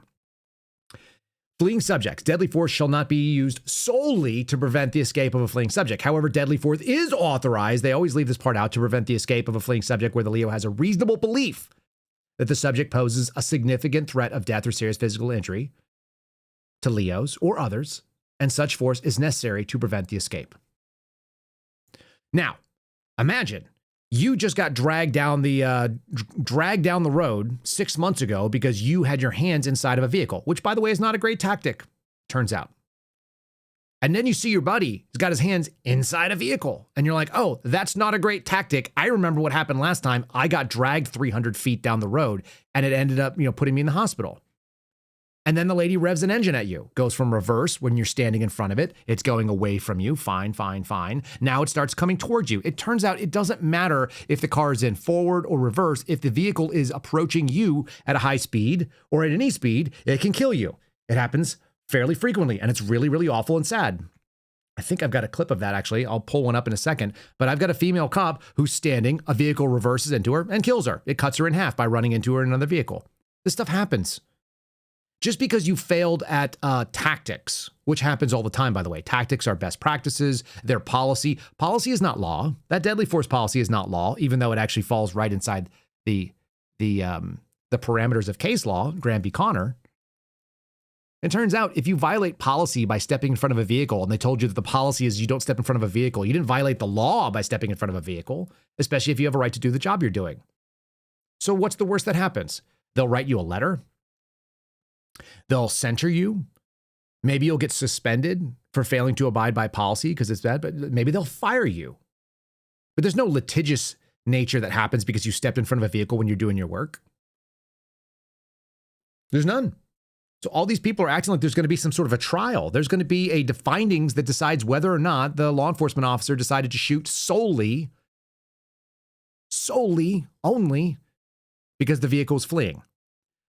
But the mitigating factor is right here, and I'll show it to you again. It's these words, reasonable belief.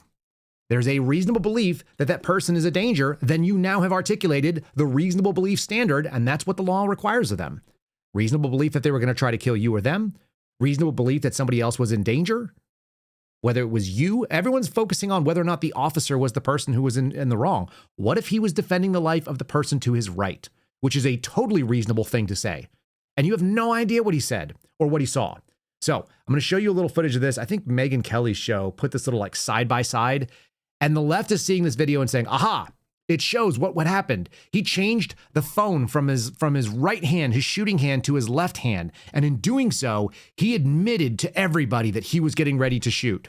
I'm just going to tell you, every single law enforcement officer who's ever gone through any academy, every single person who's gone through a concealed training carry, like if you've ever trained to carry a weapon as a civilian law enforcement, or in the military, they always tell you to free up your gun hand. Always. You're holding hands with your wife. You're right-handed. You got your right hand on her left. All of a sudden, you realize like, hey, that just tied up my gun hand. Switch sides with me, honey. My kids, my wife, they all know. If I'm carrying groceries in one hand and I'm walking out and I recognize it, I immediately switch over and free up my right hand. I put whatever's lightest in my right hand so I can drop it and get to my gun. That's just how we're trained. That's how all of them are trained. The fact that he had his phone in the wrong hand and then realized it when the woman got kind of aggressive, and this is what happens. I'm going to show you in just 1 second. But the lesbian partner lady like gets up in his face and starts getting aggressive. He switches hands. He frees up his gun hand. He recognized that his threat handling solution, his right hand, was now tied up with a phone, and he switched that and corrected it. That's a standard move. It's instinctive for law enforcement. This guy's been doing this for like 13 years. 100% he thinks that way. Same way I do. Same way that all of you that carry a gun do. All of you know how to access your weapon system and free up the hand that does it normally. It's not even that crazy. Anyway, but everybody's going to see what they want, because rather than do the personal responsibility game, it must be that there's externalized bad guys. It must be that the system is full of evil. So we have to get rid of ICE, not maybe we shouldn't try to run over ICE officers with a car. That's why I keep handing out these funny little things on this little meme. It says, it's an officer standing there, and it says, he's like handing a ticket. And the meme says, "So I shot you in your car. The reason being, you can't hit me with it." Here's the video.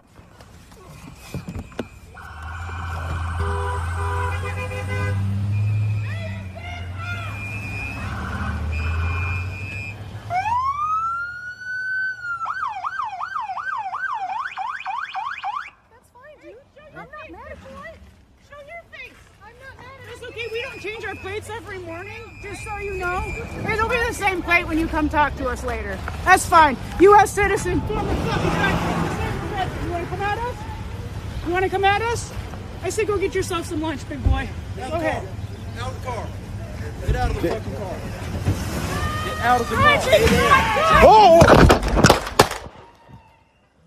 Fucking bitch. So the fact that he called her an effing B is what the left has been holding on to, is that it was premeditated, that he wasn't in fear for his life, that he didn't want to protect anybody else, that he didn't have a reasonable belief that there was the imminent danger of death or serious physical injury. I'll tell you what, if you hit me with a car, I'm probably going to call you that. That's just straightforward. And that cosplay lesbian getting up in his face saying, "Why don't you go get yourself some lunch, big boy?" All weird. What it did show from that angle and from that microphone is that at least 4 times I heard, and actually much nicer, I heard the officer that was on the left-hand side, the driver's side, demand that she get out of the car, get out of the car, get out of the car, get out of the fucking car, get out of the car. Oh, bang, hit. It's like, okay, so where's your personal responsibility come in? You made a poor choice. It sucks. I'm sorry that happened. And it turns out, I think this is where this story from PJ Media kind of comes into play. And this was sent to me by a friend of ours. Friend of ours, the show, like kind of like the mafia thing. A friend of ours, all of our friends. You guys like him too. I won't say who. White liberal women really are bat poop crazy, and this proves it. This came from January the 10th. This just came from a couple days ago. I'm showing you that there's been significant sort of like studies of psychological profiles and sort of the general satisfaction in the world. And it doesn't matter whether you go through, here, I'll run through a couple of them. Here's one, women are getting more liberal. Here's another one, liberals need to like know what the liberal thing is, okay? And then you end up with sort of these numbers. And these numbers are actually really damning for who's out there in the world and who's really upset. Kevin Downey Jr. wrote about what he calls affluent, white, liberal women, awfuls. You guys have heard Steve Friend use that, pegging them as the greatest internal threat to America. That's probably not true, but there's a case to be made. They're not foreign enemies. They're not terror cells. They're just well-off women with pronouns in their bio. I actually don't think it's all well-off women. I think it's a lot of women that are not well-off is actually really problematic too. I think the affluent part of it, we've seen them. They don't actually seem dangerous. It's the women that actually have something at the bottom of the totem pole where they have very little left to lose that are more dangerous. They're the ones that are more likely to run their Honda Pilot into a federal officer. The well-off women with pronouns in their bio and too much time on their hands. He described them as attention-seeking harpies who push extreme gender ideology, drag their kids to medicalized gender clinics, parade them through sexualized drag shows, labeled as family-friendly. They're the same people, he argued, who want to defund the police, defend the criminals no matter how violent or foreign, and to censor anybody who steps out of line with their diversity and inclusion gospel. This is coming from PJ Media. Now, here's the problem, I think, with this. This is too simplified. This is too easy. You're talking about saying that it's rich white women, and so they're the real problem. And we're kind of like, you're almost making them a cartoon version. Like there's no more dimensions going on. He does this right here.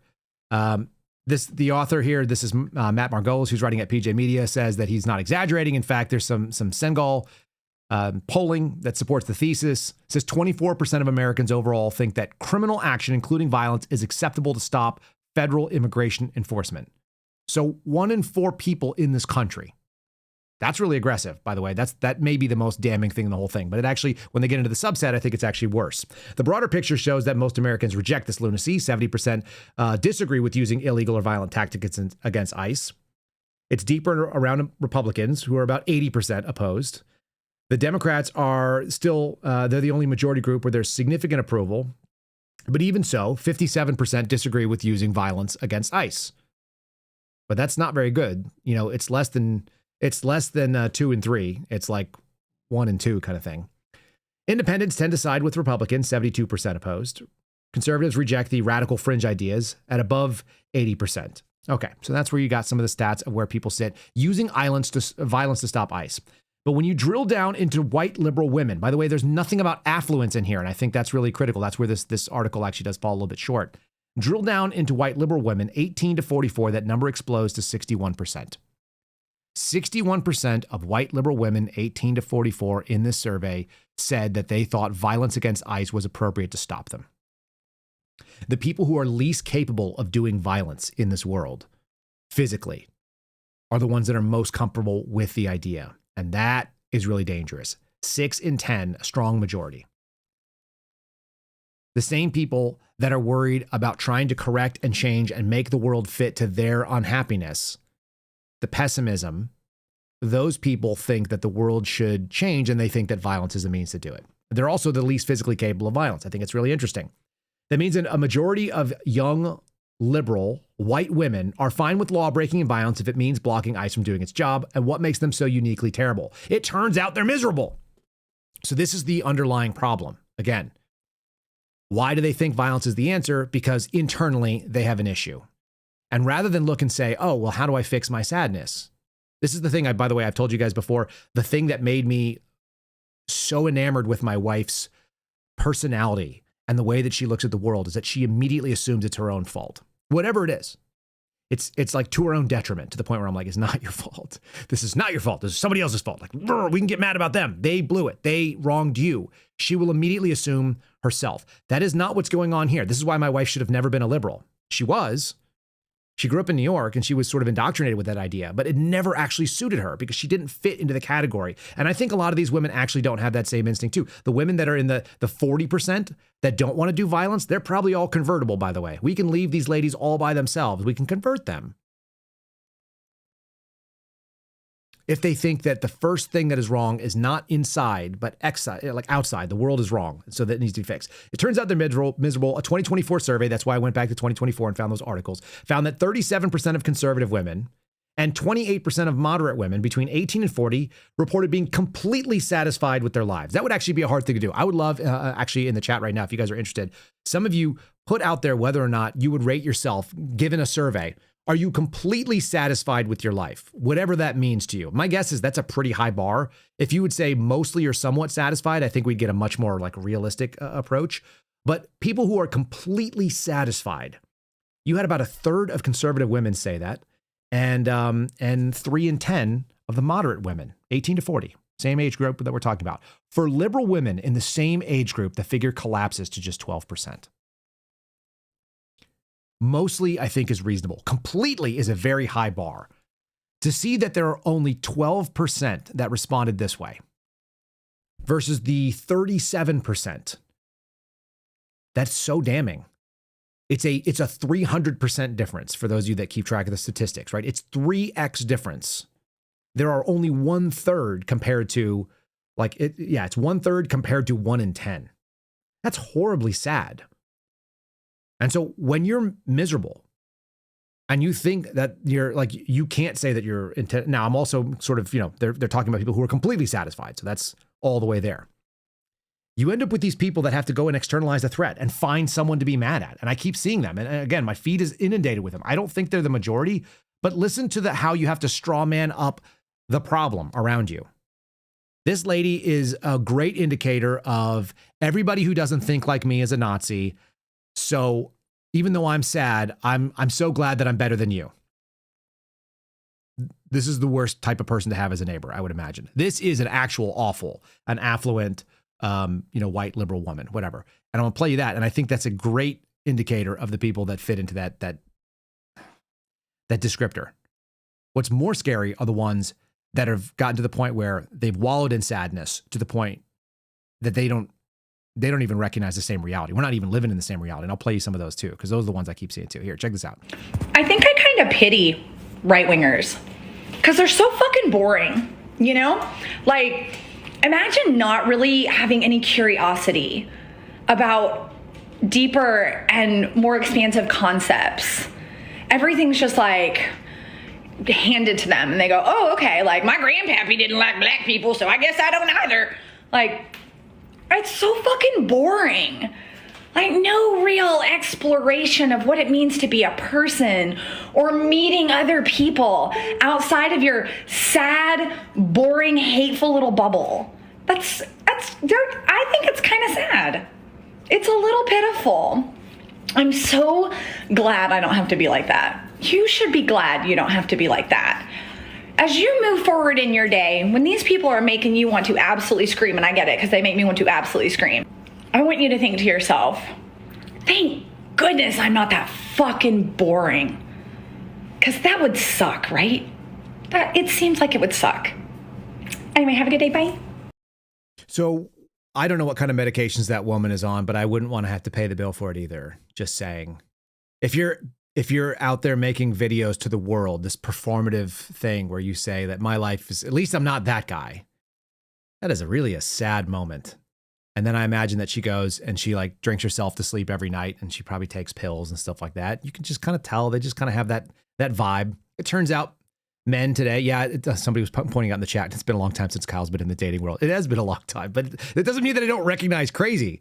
I can still see crazy and so can you. It's not all that hard to see. Men, women, like we know what it looks like. It looks like a lady out there telling you things that have nothing, like why you're worried about whether or not my life is boring? You think that I refer to my grandfather as my grandpappy and that we're on board with like basic 1940s racism? What a simple one-dimensional person you are. Meanwhile, this story is kind of funny. And this is a funny story. This is from Upworthy. I have no idea what the hell Upworthy is, but it's the same time period. This is all coming from November of 2024 when that survey was released. Well, quickly, let me go back to the other one here. It mentions something that's really scary for those of you who have high school age children. Depression among liberal high school girls surged over the last decade and a half, and it's much more so than other high schoolers, especially conservatives. So conservative girls, less depression. Conservative boys, less depression. Even liberal boys, less depression. Liberal high school girls, worst case scenario. You're adding hormones, you're adding lack of purpose, you're externalizing the problem and saying that basically you have no control over it, right? That's what you're admitting, that there's no control. This is the upside of what Christianity does for a lot of people, for whatever it's worth. The upside of Christianity, in my mind, is that it gives you a mechanism and a guidebook by which to live.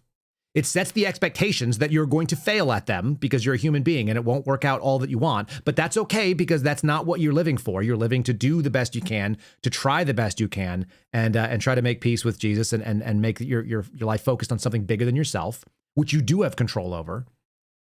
And it's worked for a lot of people for a really long time. And some of the happiest people you'll ever meet. They live in monasteries and they don't have a lot of things. It's not material. If you look at the other side of the coin, what they're saying is you have to have all these things. You need social justice. The world needs to bend to your mindset. And if the world doesn't bend to your mindset, then you're permanently unhappy. And so that's a really awful way to live. I mean, it's just awful. Forget the acronym awful. It's awful to think that you're trying to go out into a space that you have no control over and assert dominance that you do not possess. You physically cannot actually manifest. And so you're on a losing path where you know you're going to lose, but there's no win at the end of it. The win is that you lost and that you failed. It's awful. It's really sad. In any case, depression among liberal high school girls. It's a big deal. So this article concludes with something I think is actually useful. The problem is not just unhappiness, and it doesn't stay internalized. It spills out into politics and social justice causes. That's why women such as Renee Good felt justified in attacking the ICE officer. We don't know that. We're externalizing some of those things, but it may be the case.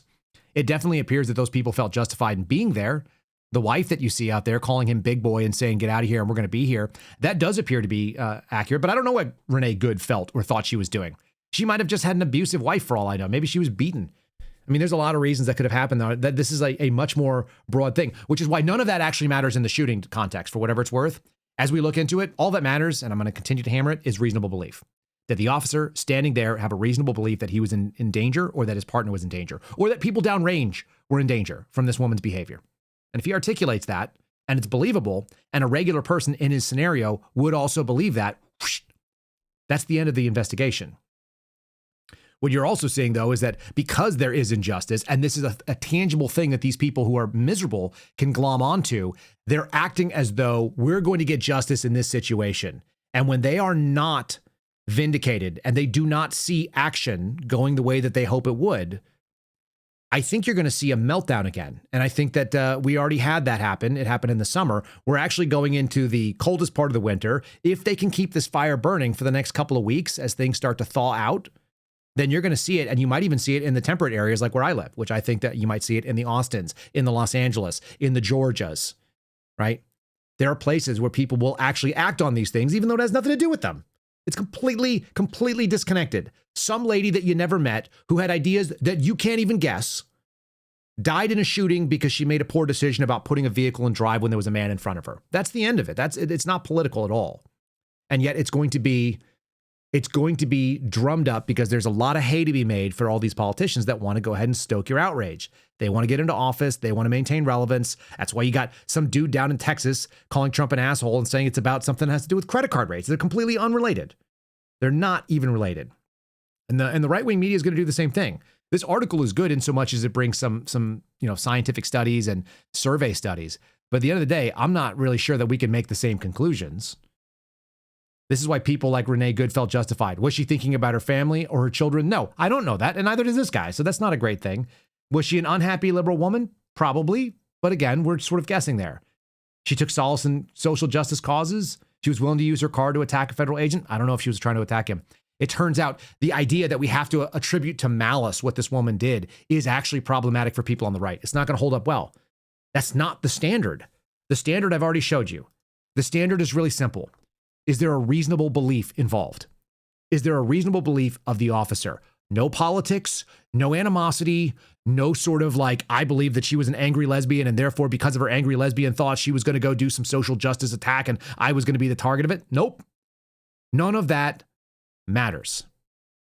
Very simply, did the person standing in front of that vehicle have a reasonable belief that the vehicle was going to cause imminent danger of death or serious physical harm to him or the other guy next to him or the people downrange? That's it. That's all that matters. And everything else is people dressing it up for their own purposes. And I don't like it because I think it all ends up in a bad spot. There's this setup for letdown that's coming. This is the the district attorney for Hennepin County in Minnesota, and that encompasses this area. Mary Mayority. Shoot, I got to say her name properly. Sorry. Let me grab her up real quick here. I had a whole AI thing on it and I may have deleted it.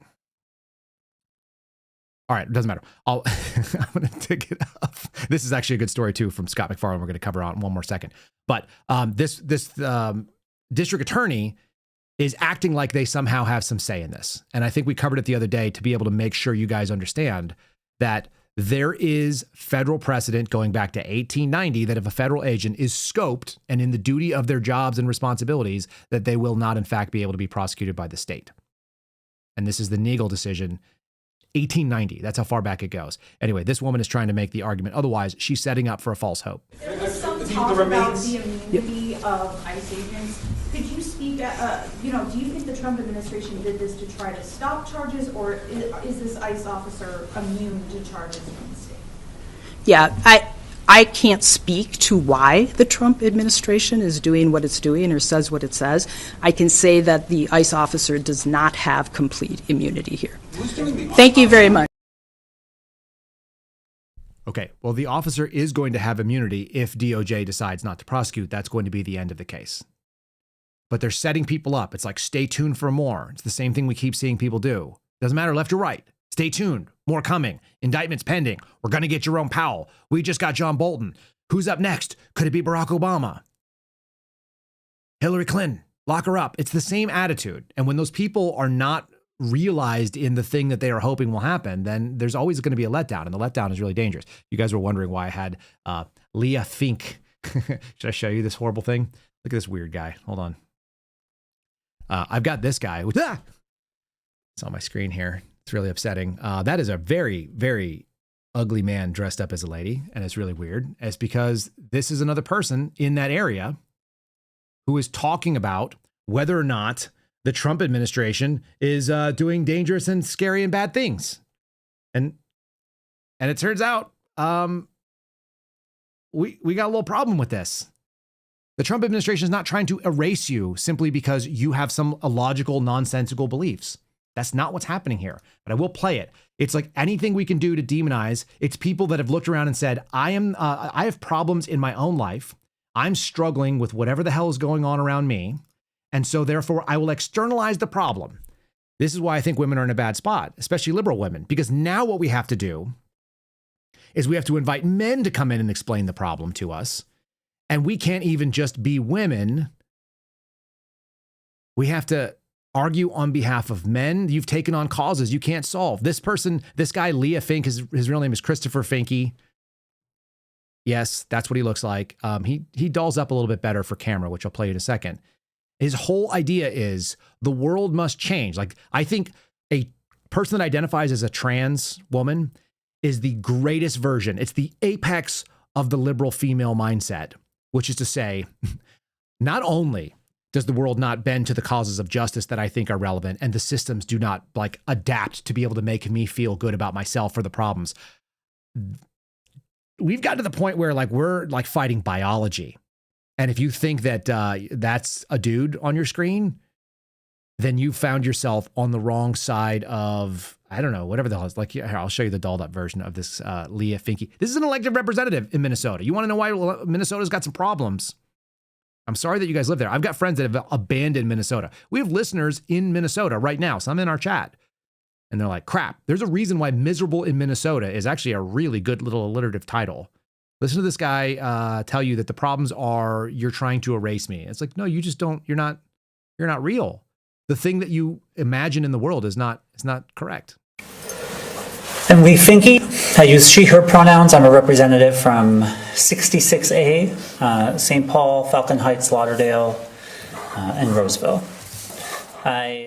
Can we just admit one thing as far as Tundra Wookiees go? This dude is a foot taller than any of the women he's standing around. I wonder how anybody would notice that that's a man. And Lee Finke, I use she, her pronouns. I'm a representative from 66A, St. Paul, Falcon Heights, Lauderdale, and Roseville. I don't have a lot left to say after you have heard from everybody up here. I just want to take a moment to make sure we understand fully the stakes of what is happening, both to our community and to the broader communities at large in the United States. The first thing that we saw from the Trump administration regarding our community was to sign an executive order saying that there were no trans people.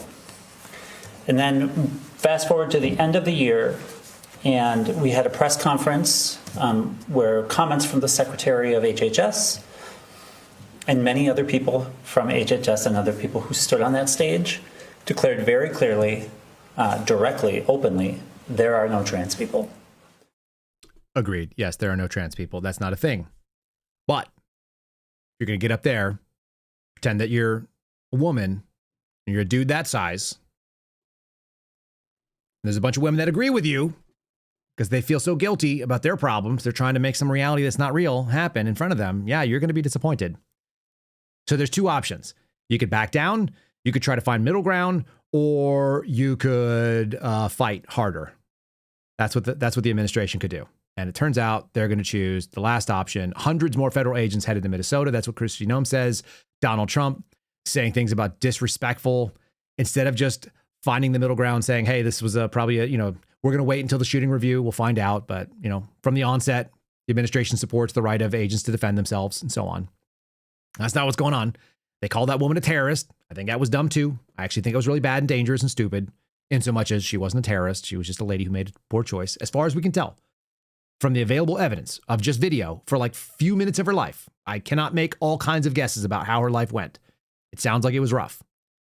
Hundreds more federal agents coming in, Kristi Noem says. NBC reporting, we're going to continue if they conduct violent activities against law enforcement. I mean, it is the right answer that you protect law enforcement. But that's not going to play particularly well. And so this story that came from Scott McFarlane is kind of interesting, that the DOJ actually defunded this. Now, I don't know how he meant this story, but it is fascinating to see that there are certain things that were taken out. I actually applaud this decision. It's going to be unlikely that people on the left think it's good. But protests building in Minneapolis, the Justice Department scrapped its peacemaker office, which is also known as the Office of Community Relations Services. I'm down for that, because I don't know why the DOJ needs to have a peacemaker office. And it was a multi-million dollar, I think it's a $24 million budget with 60 employees.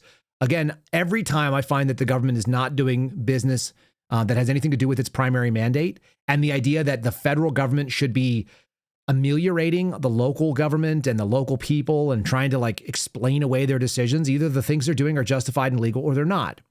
What's crazy is we're having a serious problem, not because the federal government is doing the thing that it's actually allowed to do. And I don't think they're having a problem because they got rid of this peacemaker office. I'll read a little quick of the story and then we'll get to it. And this tells you why it shouldn't be there. In a civil rights era, the agency formed its Community Relations Service, a group of federal specialists who were informally known as America's peacemakers. This is during the civil rights era, so going back 60s and 70s. The type of crisis emerging in Minneapolis, the Community Relations Service has a long-time full-time staffer based in Minnesota, would immediately deploy its specialists from Chicago and St. Louis and Detroit and Indianapolis and Madison to get off the ground and promptly assist. At times when relations between federal agents and the Minneapolis community, Portland, and other U.S. cities have deteriorated, the Justice Department is being criticized for scrapping this thing and turning away its peacemakers. The question is why is the federal government involved in explaining away what it's supposed to be doing? I get it. They can put out the press releases. They should be doing other things, but their job is to go out there and do federal law enforcement. There's not a lot of explanation that needs to be done, unless you find that the local law enforcement is not doing the job of law enforcement. And this is where I think it's going to get real dangerous, because these are a two-pronged attack. One, Trump administration doubling down and backing the agents. I'm good with that. Demonizing the lady on the other side, not great. Not having a peacemaker force, totally fine with that. We had community relations groups in the FBI. They were basically by and large worthless. And if you needed to have it from the civil rights era on, and it was funded at $24 million. That's what Scott's reporting here. The Justice Department estimates the cut would save $24 million a year. Great. Save me the money. I appreciate that. The issue has been pointed out by Kristi Noem, and we did it on Friday's show. Very simply, there is no reason why the state government is not policing citizens that are violating state law. And by not doing it, you're going to have something really scary and dangerous. This is the chief of the police department in Minneapolis. I think his name is Brian O'Hara, gathering up his officers and abandoning a riot scene. And this was probably I think this was either Friday or Saturday night. When I saw this, I was like, oh boy, things are going to get worse because they're being tolerated. Look at this. This is what happened. This is why you would have a peacemaker force. It shouldn't be done. It should be done by the locals. The locals should say, you can't riot. You can peacefully protest. You can be in the streets if you have a permit, but you can't be, after hours and cause a whole nuisance. You're setting up this politically available group of people to be exploited. And when it happens, it's predictable. It's obvious. We've seen the mayor do it. We've seen the governor do it. Now we're seeing the police chief involved in it as well. Watch this guy. The police chief is the one wearing the leather jacket that looks a lot like a Batman era Gotham police jacket. He leads them out. It's this leather bomber thing. Looks cool right up until you realize he is retreating with all of his officers, and they start taking incoming rocks and what would be otherwise considered deadly weapons. And he's just run away. That is not what police are allowed to do in this world. Oh, really? Back up.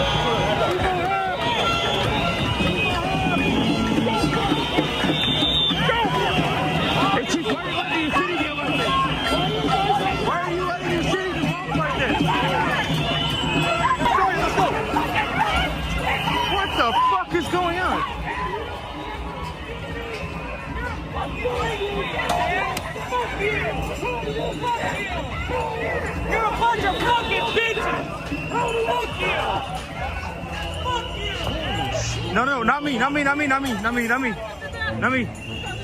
not me. Oh shit! Let me back.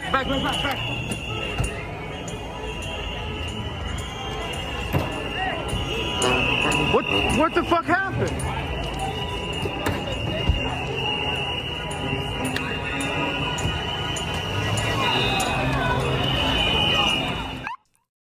And they're out. That was Nick Shorter's reporting. So if you're just listening to that, you missed out on the visuals of it. But essentially, you just watched a police chief in a major American city take his cops, pull out the vehicles that were holding some degree of order, or at least a presence of law enforcement, and they ran away.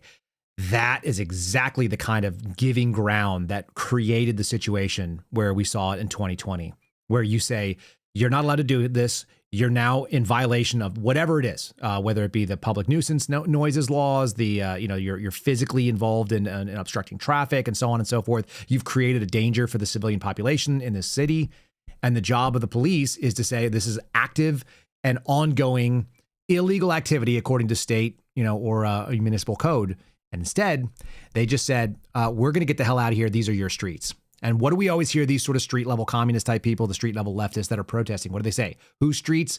Our streets. You just told them that's exactly whose streets they are, that you have the ability to run off the cops. So it's not going to get better with that sort of thing.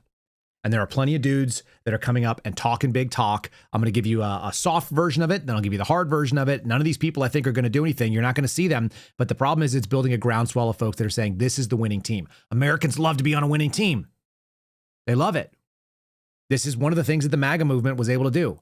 We like an underdog, but we like movement towards winning. And these people are showing that they have that potential, especially when you're running off the chief of police in your city. So the message from this administration is clear. Only they determine the truth. And when their forces come to your city, obey or die. And if you die, you clearly didn't obey. This should be an alarm bell for the entire country, whether you live in a red state or a blue state. Because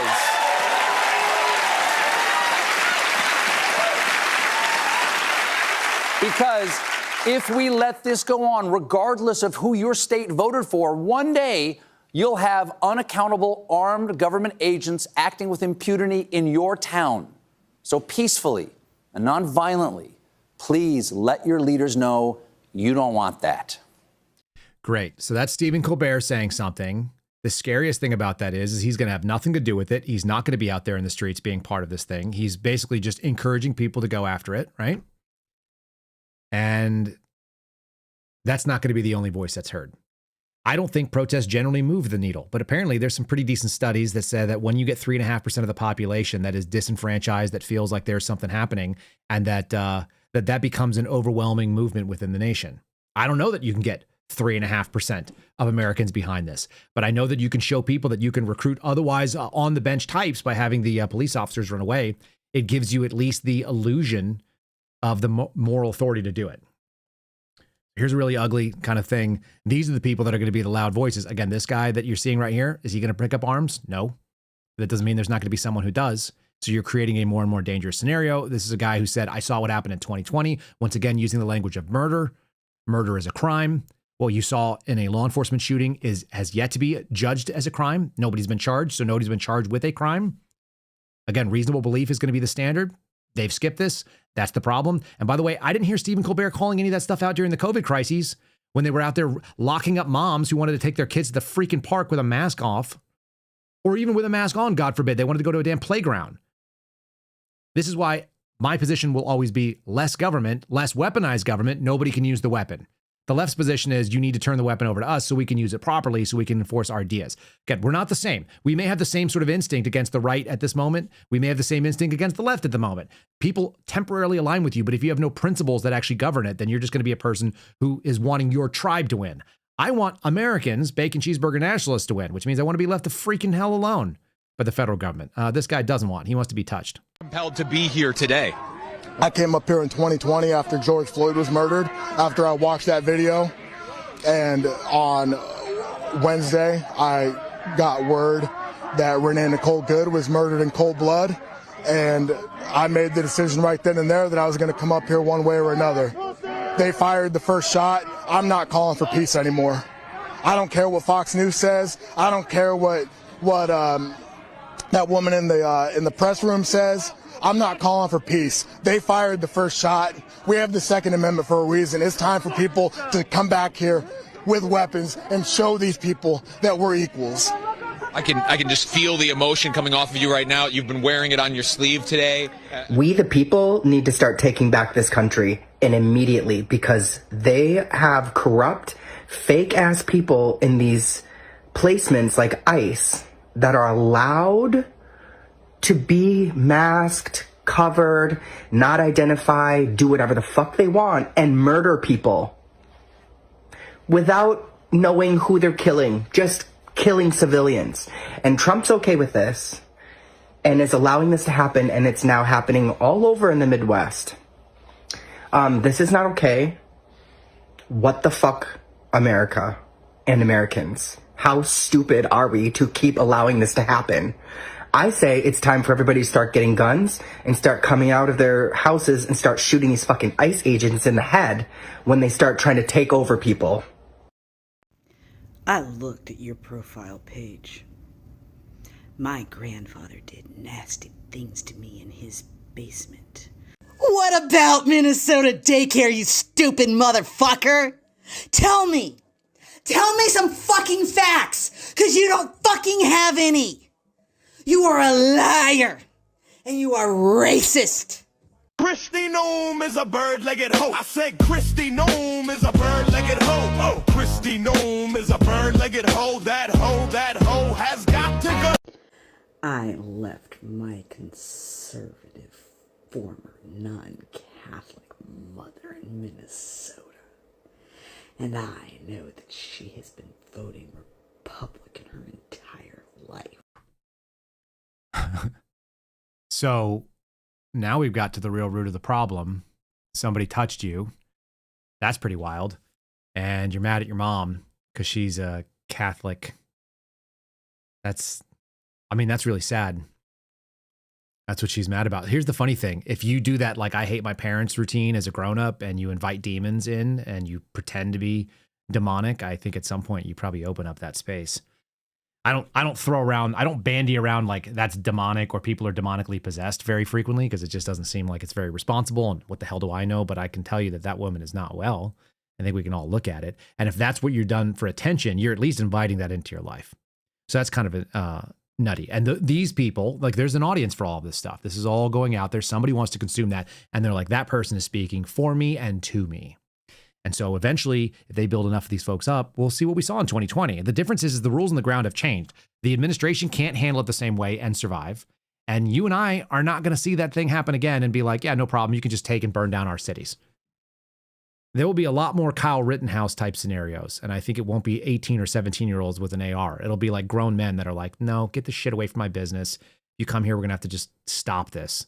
If the government is not going to do the job of the government, which is to have a monopoly on physical violence, it turns out that's what we all vote for in a democratic republic. That's what we all agree to in Western civilization, that we outsource retribution, violence, and protection. We're supposed to keep that stuff so that we don't have to have, vigilantes and posses. But if you're not going to do that stuff, you're going to end up with what you saw in the 90s in Los Angeles. You guys are talking about the rooftop Koreans. Yeah, you'll see that. You'll see people come together and form mutual alliances. You'll see that thing that the government warned us against under the Biden administration, the militia, violent extremists, the people who just want to be left the hell alone. The government's not going to fulfill the mandate. People in their neighborhoods will. We've got a bunch of guns in this country. We got a bunch of capable people that know how to shoot them too. So it's not great. It's not a good thing to watch. I would love to see both sides walk away from this, because there's no good that comes out of this. But it's possible that we're just accelerating out of control at this point. And Rachel Maddow makes an interesting point. I don't like much what she has to say, but I'm interested in what she thinks is the motivation behind it and why they are out there goading. This does tell me a little bit about why they are looking to increase those numbers. And this is what they think critical mass looks like. I know you highlight these peaceful protests on your show regularly. Do you think they do any good? Do you think that anything comes from them? Yes. You do? Yes, I do. I mean, in political science terms, there's what's called the 3.5% rule, which is that if you look at authoritarian regimes of various kinds all over the world over the last century, once you have 3.5% of protesting nonviolently against a dictator or an authoritarian, that is essentially an unstoppable force that they can't oppose, and that precludes them from consolidating dictatorial power. 3.5%. 3.5%. It's not that much larger a number than what we're already seeing in the streets against Trump. I feel like also probably 3.5% of the population is babies. If all the babies mobilize. Sure. Yes, exactly. Yikes. 3.5% are babies. Sure. But there are plenty of people out there. We just told you that women 18 to 44, 12% of them are miserable. They're not happy with anything. How many people have to be miserable on either side of the aisle? Because there's plenty of people that are on the conservative side that are also down and out and feeling like they're disenfranchised. That's an issue. So I would suggest to you that if 3.5% of the population can steamroll a dictator, you also can create massive civil unrest. That's the rule that they're talking about. So that's what the goal looks like, as far as I can tell, why people want to see that. If you can add enough to your numbers, then you end up in a situation where the administration is going to have to attack it. Not great. Let me give you some other bad news just for funsies, because one of the reasons that people are seeing the right in a bad spot right now is because the people that were supposed to go in and solve some of the problems of the right, they didn't actually do it. This came out over the weekend, and I wish Tom had actually put it out. I wish he put it out today instead of yesterday. But Tom Fenton of Judicial Watch just posted this. And some of you guys have seen the ongoing blocked by Bongino trend, which is that the Bongino defenders are trying to do that. And you've got people that are on that are upset with the way the Trump administration did not solve the problems. Again, de-weaponizing government so that gun doesn't get aimed at us later. It shouldn't be aimed at the left either, for whatever it's worth. I don't think government should aim a gun at anybody if they can help it. Here you go. FBI leadership fired no more than 138 employees, also known as other separations, since January 20 of 2025, according to OPM data. So since the Trump inauguration, you've got 138 employees were basically fired. You also had a bunch that retired, quit. So 980 quit. That's going to be people that took the fork and so on. People that retired, 872 of those. Of the 3,063 FBI employees who left employment since Trump came back into office, most of them retired or quit. They have about 35,000 employees left. Bongino made the claim that they fired enough people. We know that they did not, and this is some more evidence that what we've been trying to tell you here is that there are plenty of the bad ones. Basically, everybody who was in management under the previous administration that's still who the managers are in this administration. More on that coming up this week as we kind of talk. They moved a new code number two, which I've been having some journalists ask me more than one has said, hey, what do you think's going on there? I think that the FBI is now doing cover-up mode, trying to cover for their strong voice as this Bongino block party continues to kick off. There was the best meme I've seen yet about what's been going on over there and sort of the crash out that's happening on social media before he brings his podcast back, which stated, my blocks will blot out the sun, sort of like Xerxes in the 300. And they said, then we will meme you in the shade. Because that's what's going on.